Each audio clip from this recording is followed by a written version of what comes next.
Coronavirus, la pandemia. ¿Cuáles son los síntomas? ¿Cómo se transmite? ¿Qué puedo hacer para protegerme y prevenir la propagación de la enfermedad? Nuevo padecimiento que ha encendido las alarmas de los sistemas de salud. Coronavirus, la pandemia. Qué gusto saludarlo en un programa más de Coronavirus, la pandemia. Bienvenidos a quienes nos siguen a través de la señal de todos en Canal 44 de la Universidad de Guadalajara y también a quienes nos sintonizan en alguna de las señales de las televisoras públicas en México y América Latina que se suman a esta emisión. Les recordamos las formas de hacer contacto, @Canal 44 TV en Twitter y Facebook. Nos pueden mandar mensajes también a través de WhatsApp al 33 22 42 0690. Hoy haremos un recorrido para revisar qué es lo que está sucediendo con la pandemia a nivel mundial. Lamentablemente, un incremento en el número de casos en varios países, en gran parte, dicen, derivado de la reapertura de las escuelas. La pandemia afecta ya a casi 1.600 millones de alumnos en más de 190 países por el cierre primero de las escuelas y luego con esta reapertura en cuanto a número de contagios. La Organización Panamericana de la Salud advierte sobre el incremento en el número de casos de COVID-19 con la reapertura de las escuelas y tras 10 semanas de baja en casos de COVID en 53 países en Europa, la curva de contagios muestra un repunte. Haremos, por supuesto, este repaso. La Organización Panamericana de la Salud llamó a Cuba a someter a evaluación la eficacia de sus vacunas por organismos internacionales. Veremos qué responde Cuba ante esta petición. Vamos con nuestra compañera Isaura López Villalobos para que nos presente el siguiente reporte. La pandemia deja destellos difíciles de superar, pero también momentos de reflexionar en lo que se debe mejorar para ofrecer una mejor calidad de vida y bienestar a las niñas, niños, adolescentes y jóvenes estudiantes. Gran sector social, quizás el más afectado no tanto en su salud, sino en su entorno social, educativo y de convivencia entre pares, lo que afecta a su salud mental. En medio de la polémica de regresar o no a clases presenciales ante la incertidumbre de posibles contagios mayores y de que se eleve la curva epidemiológica que se ha mantenido sostenida en algunos países por varias semanas, los padres de familia muestran su inquietud. Las naciones que iniciaron clases presenciales a pesar de las medidas sanitarias cerraron las libretas y libros por contagios de COVID-19, pero ya están por iniciar un nuevo trayecto escolar con el anuncio de vacunas para niñas, niños y adolescentes. Aunque los biológicos aún no están disponibles para la mayoría de los estudiantes, este año el objetivo de las escuelas es que las y los estudiantes asistan de manera presencial. El trabajo coordinado con el sistema de salud público para controlar la propagación del virus en la comunidad educativa es esencial. Las y los estudiantes aprenden habilidades sociales y emocionales, hacen ejercicio y tienen acceso a servicios de salud mental y otros servicios de apoyo. Estudiar en tiempos de pandemia es difícil. Se estima que 1 de cada 5 adolescentes no pueden completar la tarea escolar en casa porque no tienen computadora o conexión a Internet. Pero también las escuelas necesitan financiamiento para poder brindar una educación segura y eficaz.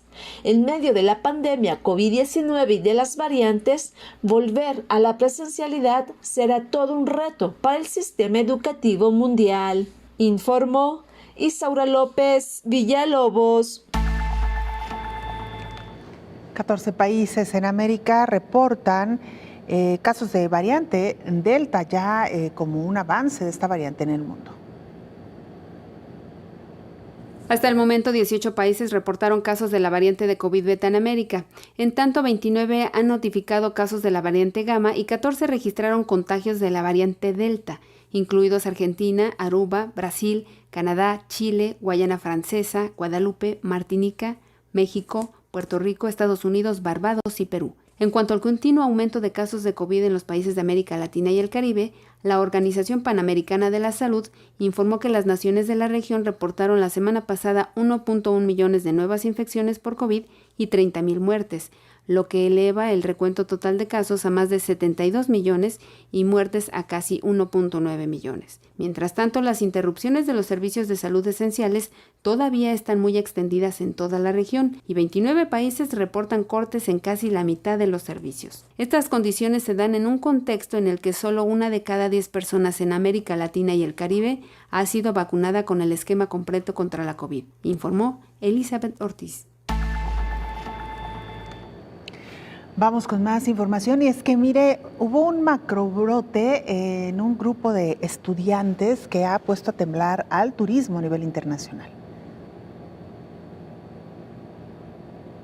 En España, el brote masivo originado en Mallorca por causa de los viajes de fin de curso suma ya más de 110 contagios. El foco se ha extendido ya a 8 comunidades. Solo en Andalucía hay casi 500 jóvenes en cuarentena a su regreso de Mallorca y unos 2.000 estudiantes en aislamiento en Madrid a la espera de los resultados de sus test. Mientras en un hotel de Palma adaptado al protocolo COVID y aislamiento de personas infectadas, cerca de 250 jóvenes permanecen en cuarentena, algunos incluso con una PCR negativa. Luis Baena Marcos es el abogado representante de la agencia de turismo Tu Fin de Curso. La cuarentena es únicamente obligatoria hasta que salga un test negativo y tenemos conocimiento de que hay chicos con una PCR o incluso un test de antígenos negativo y se les sigue confinando obligatoriamente, lo cual consideramos que es abiertamente ilegal y posiblemente constitutivo de algún tipo de delito. El gobierno de las Islas Baleares señala que los viajes de fin de curso entrañan una responsabilidad individual y colectiva. Mallorca da así un paso adelante y otro hacia atrás en su ansiada vuelta a la normalidad para superar la pandemia. Y aunque el Reino Unido incluyó la semana pasada a Baleares en su lista verde de destinos seguros, España exigirá a partir del viernes una PCR negativa o tener la pauta completa de vacunación a los visitantes que lleguen desde el Reino Unido. Bueno, este caso que ya nos narraban nuestros compañeros de Euronews, sin duda alguna ha puesto de cabeza de nueva cuenta a España porque se permitió que un grupo numeroso o grupos numerosos de estudiantes festejaran el fin de cursos en destinos turísticos sin tomar las medidas necesarias. Varios de estos chicos se contagiaron, los tuvieron que tener en resguardo en algunos hoteles. Los padres se inconformaron porque había chicos incluso que habían llegado después del brote y aún así los mantuvieron pues aislados y bueno, se armó de verdad toda una polémica. Finalmente ya los dejaron salir aquellos que demostraron que tenían una PCR negativa, pero sin duda alguna, vaya que la pasaron mal estos chicos después, claro, de esta fiesta, esta celebración ahí en este destino turístico en España. Vamos a ver en qué termina la historia. Por lo pronto, un ejemplo más de que cuando se realiza o se intenta realizar una actividad habitual sin las medidas necesarias, pueden ocurrir este tipo de situaciones. Y se pronuncia por eliminar todas las restricciones de viajes entre países europeos. Escuchemos. El certificado digital COVID ha sido un gran avance para la Unión Europea y ayudará a volver a la normalidad, asegura el consejero delegado de Ryanair. En una conversación con Euronews en Bruselas, Michael O'Leary ha arremetido contra Irlanda por no presentar el certificado a tiempo. Incluso para volver a Irlanda tengo que tener una prueba PCR negativa a pesar de que estoy vacunado. Desafortunadamente vivo en un país que ahora es el hazmerreír de Europa y que puede que gestione de forma totalmente errónea la recuperación. El empresario ha asegurado que los viajeros con el certificado no representan ningún riesgo, por lo que deben eliminarse las restricciones de viaje. Alemania aboga por mantener la cuarentena a los ciudadanos que entren desde Portugal y el Reino Unido. Tenemos que poner freno a que en Europa los países individuales impongan regulaciones estúpidas o ineficaces. Ahora tenemos el certificado COVID digital que debería permitir que todos entren, ya sea vacunados o con PCR negativo. Y eso debería darles a los alemanes la seguridad que necesitan. El plan de Merkel de hace 2 semanas requería que los visitantes que llegaran del Reino Unido a Alemania estuvieran en cuarentena durante 2 semanas. No tenía sentido cuando el Reino Unido es el país con la población más vacunada de Europa. O'Leary ha desestimado el último informe del Tribunal de Cuentas Europeo, que decía que los Estados miembros y las aerolíneas abandonaron a los pasajeros a su suerte la pasada primavera, cuando se cancelaron millones de vuelos y se retrasaron las devoluciones. Nuestras oficinas estuvieron cerradas durante 3 meses. ¿Cómo se supone exactamente que teníamos que procesar los reembolsos? A nadie se le permitió ir a una oficina y no se pudo procesar. Así que escriben este tipo de informes. El informe del Tribunal de Auditores es, creo, francamente, una tontería.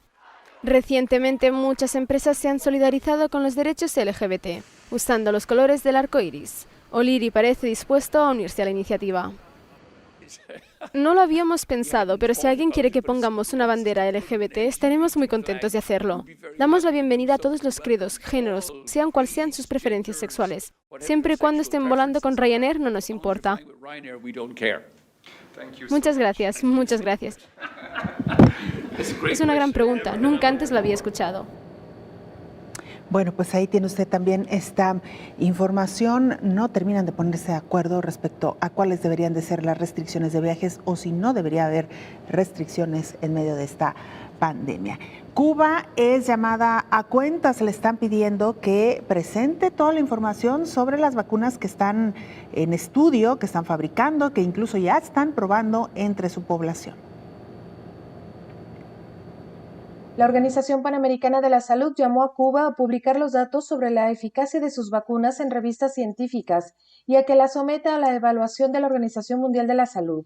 El subdirector Jarbas Barbosa reconoció que los esfuerzos de Cuba y otros países son muy importantes en una región que depende de la exportación de medicamentos. Aclaró que la OPS no autoriza o avala vacunas. Sin embargo, solo pueden adquirir aquellas que ya han sido incluidas en el listado de uso de emergencia de la OMS. Es una decisión de un país, del país tiene la decisión soberana de utilizar lo que quiera, pero para no tener prejuicios o rejeição a nenhuma vacuna, sempre recomendamos que as autoridades reguladoras de los países puedan brindar de maneira muito transparente para sua população que evaluaram de como foi o processo de avaliação, qual é a situação de la autorização que se estão. Eu creio que isso é muito importante para garantizar que as pessoas, as comunidades conozcan todo o que está passando. Para obtenerla, es necesaria una inspección de las fábricas y revisar los datos de los ensayos. Según el gobierno de Cuba, la candidata vacunal Abdala ha mostrado un 92.28% de eficacia en 3 dosis. Tanto Cuba como otros países pueden comenzar a usar la vacuna, pero la OPS considera que la transparencia de los datos ayuda a fomentar la confianza de la población en los nuevos biológicos. Vacunas que não têm essa autorização não podem participar do mecanismo COVAX.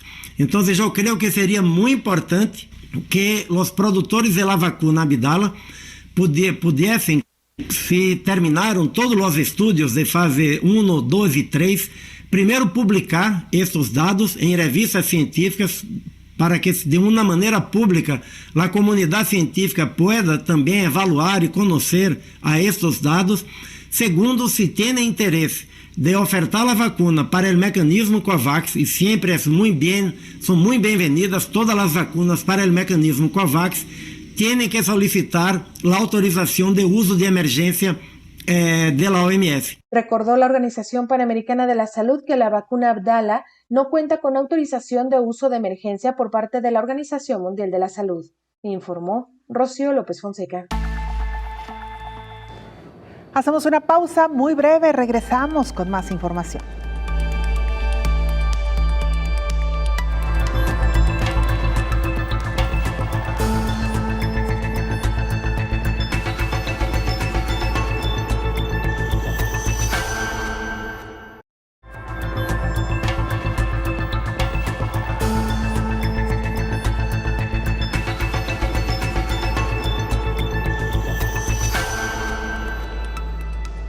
En Europa se registra un incremento en el número de casos de COVID cercano al 10% tras 2 meses y medio a la baja.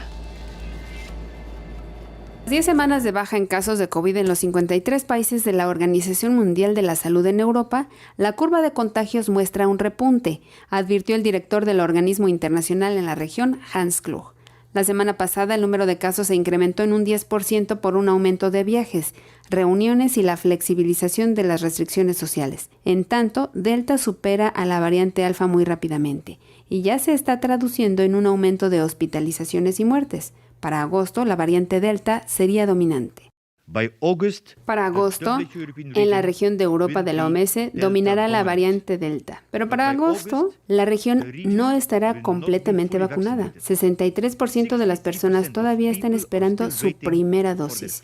Y en agosto, la región de Europa de la OMS seguirá estando libre de restricciones, con un aumento de viajes y reuniones. Por lo tanto, se cumplen 3 condiciones para la nueva ola de exceso de hospitalizaciones y muertes antes del otoño: nuevas variantes, déficit en la absorción de vacunas y un aumento de la mezcla social.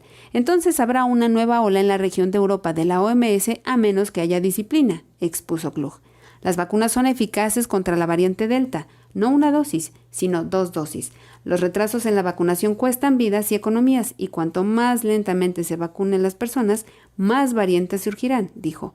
La cobertura promedio de vacunas en la región es solo del 24%, y lo que es más grave, la mitad de los adultos mayores y el 40% de los trabajadores de la salud siguen protegidos. Esto es inaceptable, y esto está lejos de la cobertura recomendada del 80% de la población adulta, informó Elizabeth Ortiz.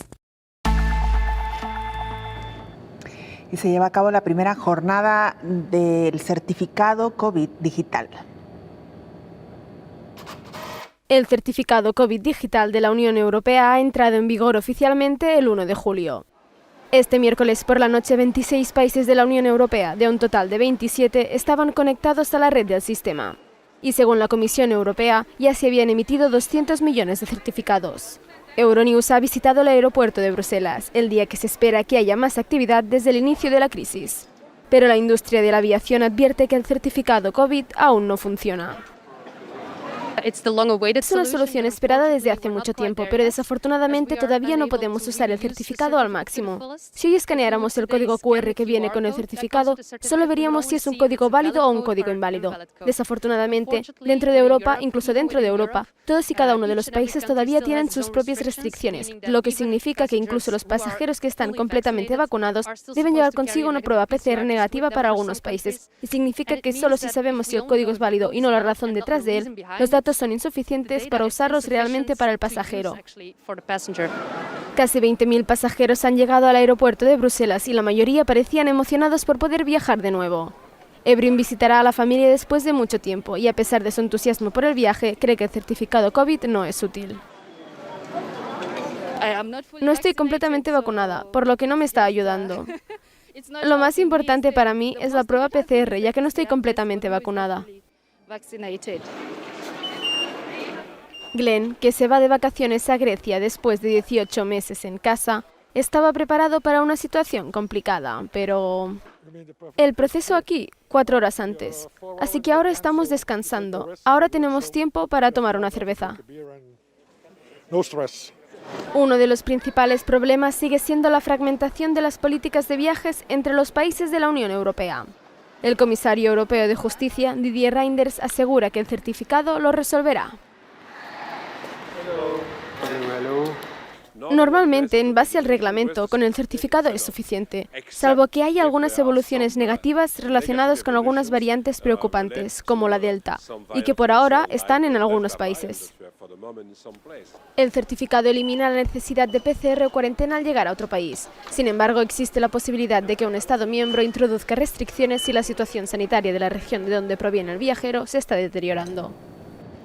Vaya que ha resultado complicado instaurar las medidas de control para el ingreso a los diferentes países, particularmente hoy que estamos revisando el caso de Europa. Con este pasaporte digital, lo decíamos ya, usted tendría que presentar o una prueba negativa de PCR o un certificado de vacunación o, en su caso, también demostrar con un certificado médico que ha padecido la enfermedad y que como tal tiene anticuerpos. Vamos a Guatemala para que Javier Corleto nos actualice información desde TV USAC, ahí en Guatemala. Adelante, Javier, te escuchamos. Es un gusto estar de nuevo con ustedes. Este es el reporte de coronavirus de esta última semana de junio del 2021. En Guatemala los datos son los siguientes: 292.674 casos acumulados, 264.426 recuperados, 19.101 los casos activos y 9.147 fallecidos. Guatemaltecos buscan en México la vacuna contra el COVID-19, que el gobierno de la República de Guatemala no ha podido garantizar ante la lentitud y la incertidumbre que rodea el proceso de vacunación. Muchos connacionales han viajado a Tapachula, Chiapas, en México, donde han encontrado alivio a su necesidad de ser inmunizados contra la enfermedad en el país que ya deja más de 9,000 muertos. Con cerca de 17 millones de habitantes, en Guatemala apenas se han vacunado con esquema completo, es decir, las 2 dosis, a 157.995 personas, con las que se convierte en uno de los peores países en términos de inmunización en las Américas, según organismos internacionales, y que a pesar de ello no se ve una luz al final del túnel, pues el fármaco comprado en Rusia llega a cuentagotas. Esas circunstancias han hecho que decenas de guatemaltecos pierdan la confianza en el sistema de salud y que busquen alternativas para protegerse contra el virus, aunque eso signifique que debe cruzar las fronteras. El Departamento de Epidemiología emitió una alerta por la detección de las cepas brasileña Gamma, sudafricana Beta y del Reino Unido Alfa, las cuales son catalogadas como variantes de preocupación, misma categoría que recibe la cepa de India Delta. Según el último estudio del Laboratorio Nacional de Salud, la brasileña se encuentra presente en San Marcos y Guatemala, mientras que la del Reino Unido en Guatemala, Santa Rosa, El Progreso y Retaluleu. La sudafricana fue un viajero proveniente de Estados Unidos.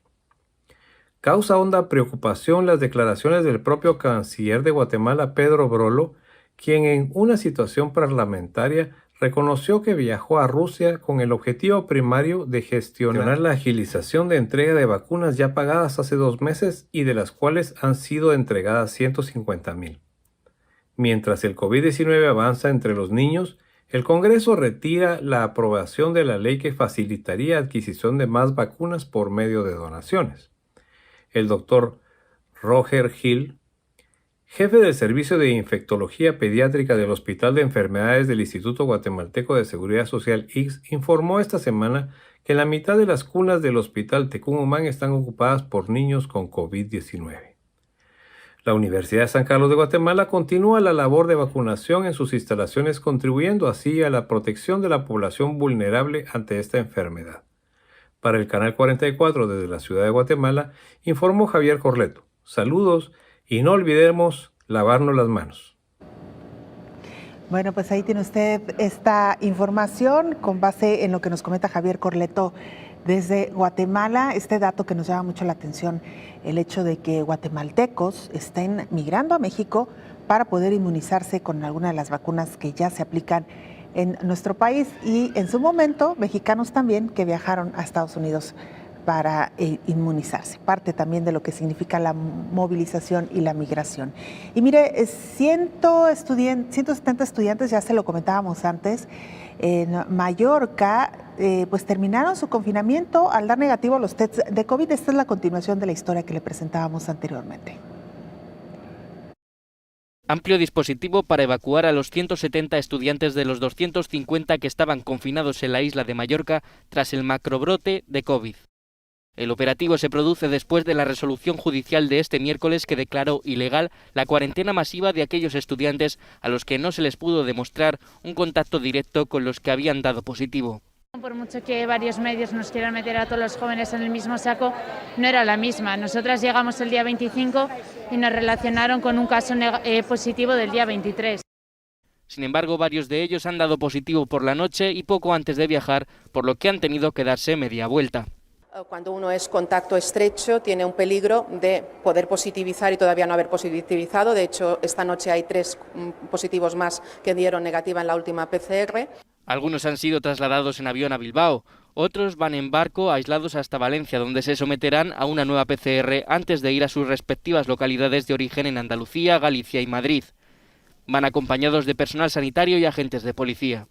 Según los expertos, vacunar a la gente joven, a pesar de su mayor movilidad, no debería ser la prioridad, aunque ahora se produzca un macrobrote. La estrategia de vacunación por grupos de edad, con priorización de los grupos de mayor edad, tiene todo el sentido epidemiológico para evitar riesgos de hospitalización, de enfermedad y de muerte. Haberse saltado estas etapas para vacunar a las personas jóvenes es una falsa ilusión. La ministra de Sanidad, Carolina Darias, ha señalado que los estudiantes deberían terminar su cuarentena aislados en sus comunidades, pero que esa será decisión de cada autonomía. Bueno, qué historia esta que le contábamos ya al inicio, primero con el recuento del contexto de lo que fue este confinamiento de cientos de estudiantes que viajaron por fin de cursos a Mallorca, pero a otros destinos turísticos también. En el caso específico de Mallorca, se contagiaron decenas de ellos, detectaron afortunadamente el brote, confinaron a todos los estudiantes y bueno, esto me da pie para saludar al doctor Héctor Raúl Pérez Gómez. Doctor, bienvenido. Buen día, Belén, qué gusto saludarte. Igualmente, doctor. ¿Qué historia esta? Porque los confinan a todos, independientemente de si estaban o no contagiados, y entonces ya se imaginará la angustia de los padres porque no podían pues, ver a sus hijos. Entonces, fueron la verdad situaciones muy complicadas, muchos padres muy molestos, incluso amenazaban con demandas, ¿no? Por mantener a sus hijos pues prácticamente secuestrados. Pero pues es parte de las medidas que hoy por hoy se tienen que tomar, doctor, ante situaciones como esta. Sí, Belén, el confinamiento era necesario. Siempre hay que analizar también los protocolos para el confinamiento. Existen protocolos para ello. Por ejemplo, no puedes confinar colectivamente en un mismo sitio exactamente por esa sencilla razón. Tú no sabes cuántos de quienes estuvieron en contacto finalmente se infectaron y quiénes no. Entonces, de alguna manera, el confinamiento debe ser individualizado. Sí, exacto. Confinamiento, pero individualizado. Y por otro lado, el periodo para positividad de pruebas, particularmente de PCR, pero también antígeno en el caso de los sintomáticos, es de aproximadamente 4 días a partir del momento en que hubo el contagio. Entonces, en 4 a 5 días ya se puede tener un panorama respecto de quién sí y quién no se infectó, y entonces en ese sentido se puede permitir que el confinamiento se continúe en otro sitio, ¿no? Claro. O sea, hay protocolos también al respecto. Aquí lo que identifico es que fue un confinamiento grupal y que probablemente eso es lo que molestó más a los padres de estos jóvenes, ¿no? Hubo chicos incluso que abandonaron el hotel, doctor, y pues se fueron a buscar su propio hospedaje. Esto también, bueno, pues pierde control, ¿no? Por supuesto. El grupo, padres que decían, bueno, yo me responsabilizo, me llevo a mi hijo a casa y ahí yo lo cuido, continuo. Lo aíslo. Claro. En fin, este caso, doctor, nos sirve para hablar, para desgranar mucho más de lo que está ocurriendo con los niños y jóvenes en medio de esta pandemia, el regreso a clases y el regreso a lo que han querido pues llamar la nueva normalidad, ¿no? Sí. Con esto, doctor, si le parece, regresamos. Claro que sí, Belén, después de la pausa.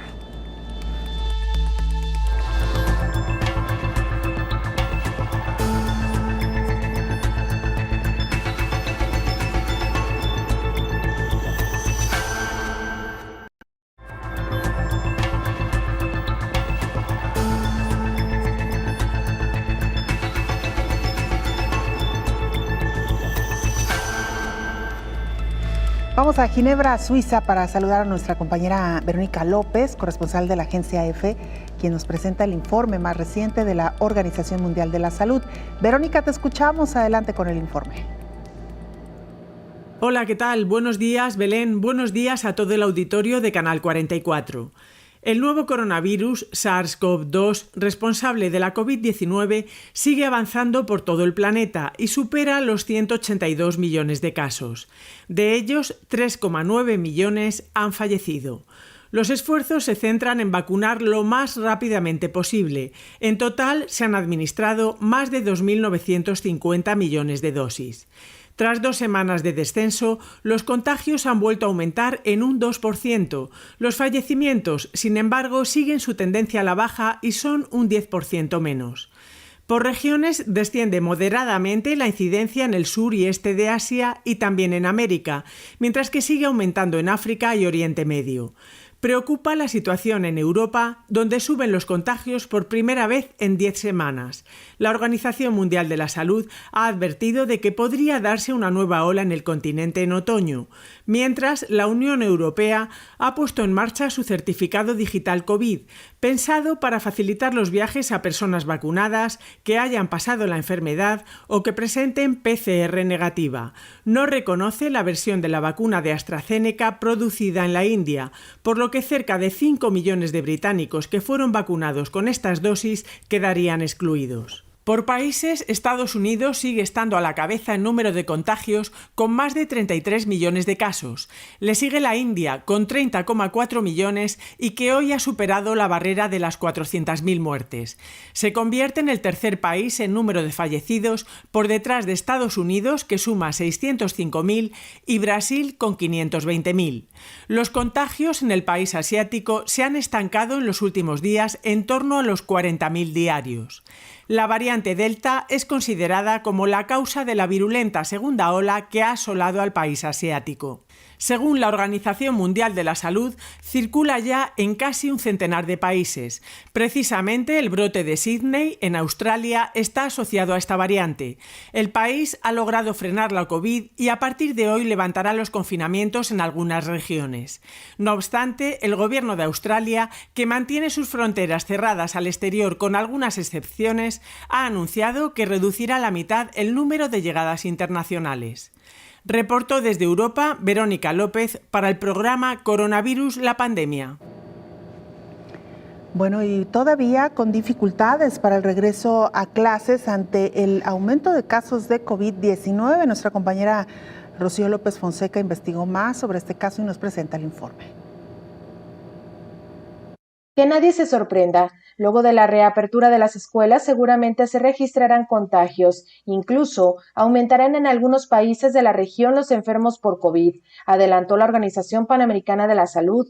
El director de Emergencias en Salud de la OPS, Ciro Ugarte, consideró que después de la reapertura de los planteles es probable que aumenten los contagios de coronavirus por el transporte y desplazamiento de alumnos, docentes y trabajadores de la educación que no cuenten con la vacuna contra el virus. Sin embargo, la decisión de regresar o no a clases debe tomar en cuenta las afectaciones que han tenido sobre las poblaciones con menores recursos el mantener las escuelas cerradas. En medio de la pandemia, reabrir las escuelas implica una decisión ética entre el aumento de contagios de la enfermedad y afectaciones a los sectores más vulnerables de la población, que se han visto perjudicados por el cierre de las escuelas porque no pueden solventar las clases a distancia. Dijo que en el contexto de una transmisión realmente fuerte del virus SARS-CoV-2 que ocasiona la enfermedad de COVID-19, la reapertura de las escuelas debe ser repensada, teniendo en cuenta todas las medidas sanitarias a nivel comunitario. Reiteró que es importante tener en cuenta el contagio del virus en estos ámbitos. Dijo que para poder reabrir las escuelas es necesario instaurar medidas de protección personal, higiene, distanciamiento social y el uso de cubrebocas, no descuidar la higiene de los espacios e intentar que los niños interactúen de forma segura, informó Rocío López Fonseca. Regresamos a la charla con el infectólogo Héctor Raúl Pérez Gómez. Varios ángulos por donde abordar esta información, doctor, porque toca varias bandas, ¿no? El regreso a clases, pero nos toma también, como dirían los españoles, nos pilla también en el momento en que en algunos países los jóvenes y los niños van a salir de vacaciones. Entonces ahorita no es solamente el regreso eventual a clases, sino la salida de vacaciones y luego las celebraciones de fin de cursos o los viajes de verano que las familias acostumbraban a hacer, doctor. Sí, ya hablamos del fenómeno relativo a esos viajes de verano y además de esos viajes de verano que suelen ser con los jóvenes que han terminado cursos en una escuela y la inconveniencia de que sean grupos numerosos y además de que se analice muy bien el escenario epidemiológico que prevalece en ese momento, porque lamentablemente se han sacrificado muchísimos festejos y celebraciones de graduaciones, por fin de un nivel escolar, además de festejos de fin de curso, etcétera. Pero bueno, pues la salud es primero. Pero por otro lado, Belén, ese escenario en el que hay que preparar efectivamente el regreso a cursos, el inicio de cursos y aquellas circunstancias en donde sí se puede o no la presencialidad. Diría yo lo siguiente, Belén. Hay que preparar los escenarios para volver a la presencialidad, pero la decisión definitiva debe darse ya en la cercanía de la fecha de inicio, porque si tú, por ejemplo, piensas que puedes reaperturar en agosto, estamos a inicios de julio, de acuerdo, para mediados de agosto estamos hablando de 45 días aproximadamente. En esos 45 días muchas cosas pueden ocurrir. Es mejor que la decisión se tome cuando estemos a una semana del arranque. ¿Cómo está el perfil epidemiológico, la dinámica de la pandemia en ese momento y además en esa región determinada? Porque se ha diferenciado mucho por regiones, por países, por provincias, por todo lo que ya sabemos.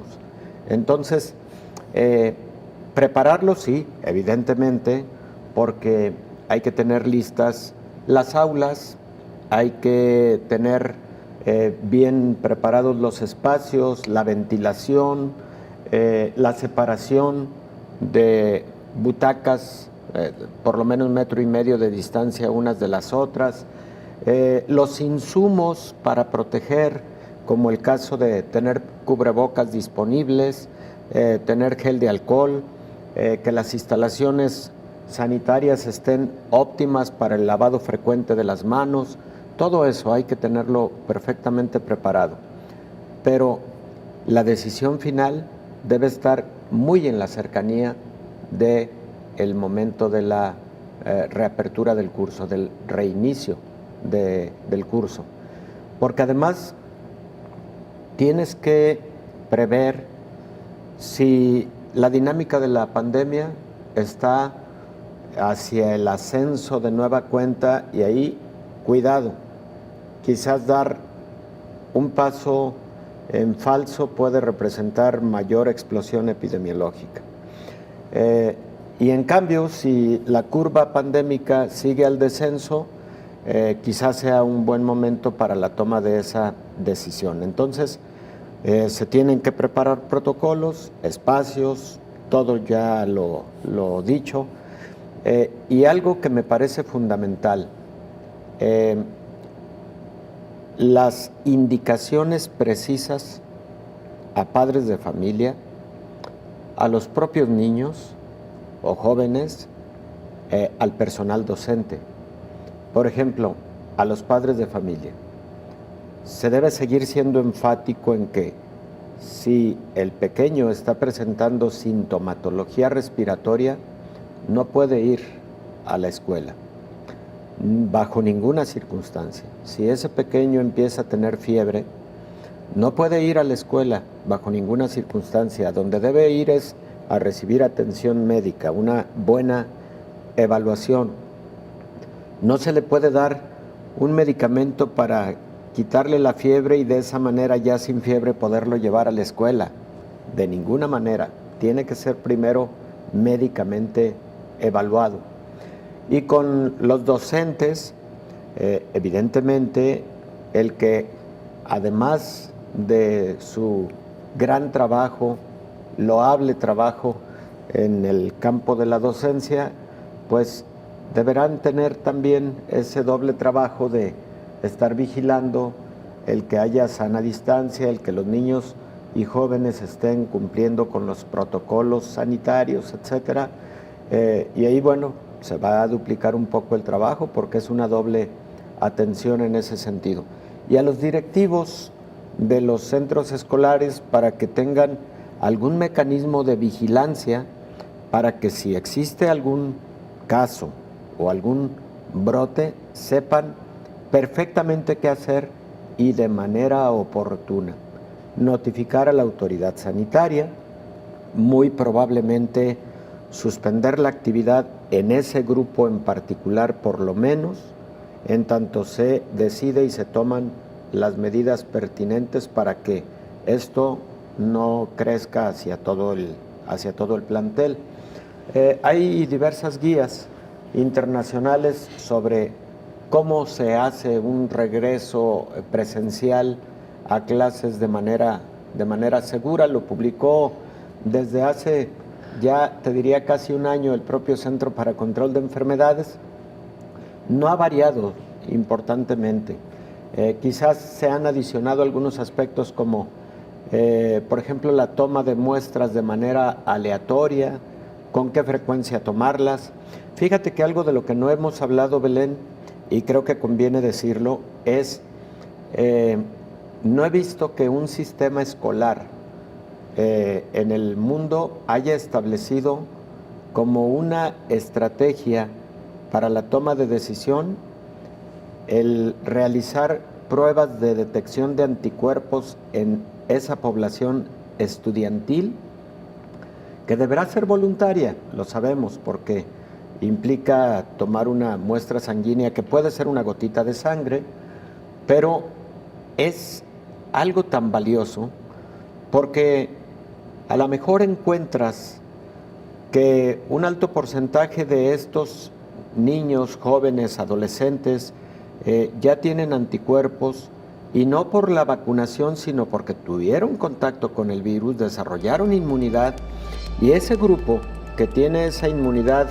entre paréntesis de rebaño, podría ser considerado ya con protección inmune, y ese grupo podría también ser considerado con la seguridad de que puede estar de manera presencial sin tener alto riesgo de infectarse.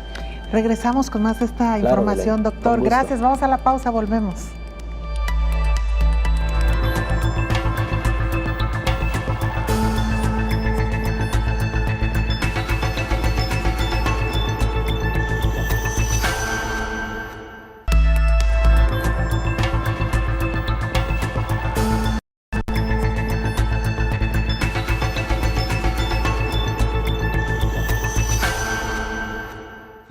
Vaya tiempos que vivimos y que estamos viviendo con esta pandemia de COVID-19. Fue histórico, sin duda alguna, el cierre de escuelas debido a esta emergencia sanitaria. La pandemia por la COVID ha provocado la mayor interrupción de la historia en los sistemas educativos, que ha afectado a casi 1.600 millones de alumnos en más de 190 países en todos los continentes. Según el informe realizado por la ONU y UNICEF, los cierres de escuelas y otros centros de enseñanza han afectado al 94% de los estudiantes de todo el mundo, una cifra que asciende al 99% en países de ingreso bajo y mediano bajo. La crisis está agravando las disparidades educativas preexistentes al reducir las oportunidades que tienen muchos de los niños, los jóvenes y los adultos más vulnerables, los habitantes de zonas pobres o rurales, las niñas, los refugiados, las personas con discapacidad y los desplazados para continuar con su aprendizaje. Las pérdidas en materia de aprendizaje también amenazan con extenderse más allá de la generación actual y echar por tierra los progresos realizados en los últimos decenios, en particular en apoyo del acceso de las niñas y las mujeres jóvenes a la educación y de su mantenimiento en el sistema educativo. Alrededor de 23.8 millones de niños y jóvenes, desde preescolar hasta secundaria adicionales, podrían abandonar la escuela o no tener acceso a ella a consecuencia solo de las repercusiones económicas que ha dejado la pandemia. Se desarrollaron soluciones educativas a distancia por parte de gobiernos y asociados en todo el mundo en apoyo de la continuidad de la educación, como la Coalición Mundial para la Educación reunida por la Organización de las Naciones Unidas para la Educación, la Ciencia y la Cultura. Los organismos internacionales señalaron la necesidad de regresar a las aulas de manera segura siempre y cuando las condiciones de la pandemia lo permitan, informó Rocío López Fonseca. Regresamos con el infectólogo Héctor Raúl Pérez Gómez. Doctor, estas medidas que tendrán que ser atendidas por los diferentes centros escolares que, como usted dice, están ya claramente especificadas a nivel internacional y que, claro, cada país, cada centro también, cada centro educativo las ha ido acondicionando de acuerdo pues a su entorno y a su contexto. Doctor, importante también pues entender cómo se comporta este virus en la población juvenil e infantil, doctor. Se comporta con menos gravedad. Definitivamente los grupos de edad avanzada son los más afectados con la severidad y eso posiblemente también ha ido dando pauta a que exista mayor posibilidad de reapertura presencial de actividades escolares, apostando a ese hecho. Sin embargo, a mí en lo particular, aún bajo esas circunstancias, me parece que debemos ir con mucho cuidado en la toma de esa decisión, porque en el ámbito de la salud, sí, uno puede hablar de que determinado grupo de población tiene mayor gravedad de la enfermedad por sus condiciones clínicas, de edad, etcétera, y por lo tanto mayor riesgo de letalidad comparativamente con otros grupos, los demás jóvenes, etcétera, sí.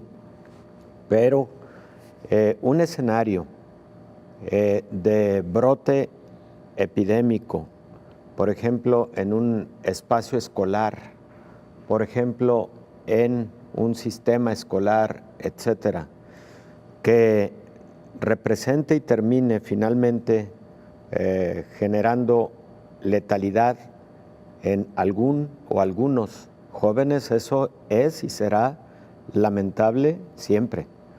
Entonces, aún bajo la circunstancia de que sabemos que en esta población se comporta menos grave la enfermedad, hay que ir con mucho cuidado y hay que analizar lo que está ocurriendo en la dinámica de la pandemia en ese sitio en particular y no ir a la presencialidad en el caso de que esté incrementándose el número de contagios diarios, aunque el principal número de contagios sea en esas poblaciones de menor riesgo de gravedad de la enfermedad. Claro. Doctor, y en el caso específico de los jóvenes, que lo hemos dicho desde el principio, primero han sido los más renuentes a atender el confinamiento, sí. También a atender las medidas sanitarias, porque muchos de ellos se resisten a usar, por ejemplo, el cubrebocas. Sobre la sana distancia y las reuniones, tampoco es que han sido los más respetuosos de estas medidas, y lo hemos visto porque en aquellos países y en aquellos lugares donde se mantuvieron abiertos los lugares de esparcimiento, específicamente centros nocturnos, bares, restaurantes, ellos continuaron asistiendo. En este sentido, doctor, sí es importante también, y creo que este ejemplo que veíamos al principio sobre estos estudiantes españoles que se fueron a Mallorca, es un claro ejemplo de lo que puede suceder si no atendemos las medidas. Es decir, ¿se puede vacacionar? Sí. ¿Se puede acudir a un centro de esparcimiento? Sí, siempre y cuando se tengan las medidas de sanidad que se han recomendado desde el principio, doctor. Definitivamente, Belén. Lo hemos repasado en multiplicidad de ocasiones. Los grupos de excursión no deben ser grupos grandes, preferentemente grupos muy pequeños, sobre los que tengas buen control del cumplimiento de los protocolos sanitarios. Por ejemplo, las unidades de transporte deben asegurar que durante los trayectos hay espacio de más de 2 metros de distancia entre persona y persona. Recordemos que el autotransporte colectivo representa un riesgo porque es un espacio cerrado también. Se debe portar cubrebocas en todo momento durante esos trayectos, por ejemplo. Y bueno, ya en el destino turístico, el alojamiento debe ser individual, por ejemplo, Los hoteles deben respetar las medidas sanitarias que se han dispuesto en cuanto a la ocupación hotelera o el aforo de las instalaciones para evitar el conglomerado de personas, etcétera. Y bueno, los jóvenes y quienes van a cargo de ese viaje también deben estar muy atentos en esos momentos de convivencia más cercana, ¿no? Porque, pues lo sabemos, los jóvenes seguramente querrán tomar una copa, seguramente querrán estar bailando y disfrutando, ¿se entiende? Es la edad en la que festejamos de esa manera y ahí hay que tener esos cuidados para que un festejo no termine luego en un contagio por COVID-19. Doctor, muchísimas gracias. A ti, Belén. Gracias, doctor, Gracias por siempre. acompañarnos, el infectólogo Héctor Raúl Pérez Gómez. Antes de despedirnos, vamos a Bucaramanga. Lizeth Mesa nos presenta el informe. Hola, ¿qué tal? Un saludo muy especial para ustedes desde Colombia y les cuento que en los últimos días se ha registrado un aumento de 27.000 personas contagiadas de COVID-19 y 610 fallecimientos reportados hasta el día de hoy. El total de casos en Colombia, 185.900 casos activos y más de 106.000 muertes por COVID-19 en total. El proceso de vacunación avanza satisfactoriamente. El gobierno de Estados Unidos ha donado 2,5 millones de biológicos que llegaron al país en las últimas horas en aviones de la Fuerza Aérea. Estos serán distribuidos de la siguiente manera. 1,5 millones de dosis serán para las grandes ciudades y áreas metropolitanas destinadas a población mayor de 50 años. 1 millón de dosis será distribuido en municipios de menos de 10.000 habitantes en todos los departamentos del país. Cabe resaltar que son 32 departamentos que tiene Colombia. Bogotá, por su parte, sigue siendo una de las ciudades más afectadas por esta pandemia. La capital del país llegó a 1.267.637 casos positivos y el nivel de ocupación UCI es bastante alto. En algunas ciudades sigue superando los 90%. Para el informativo Coronavirus, la pandemia, Lizeth Mesa desde Colombia. Nos vamos. Gracias por habernos acompañado.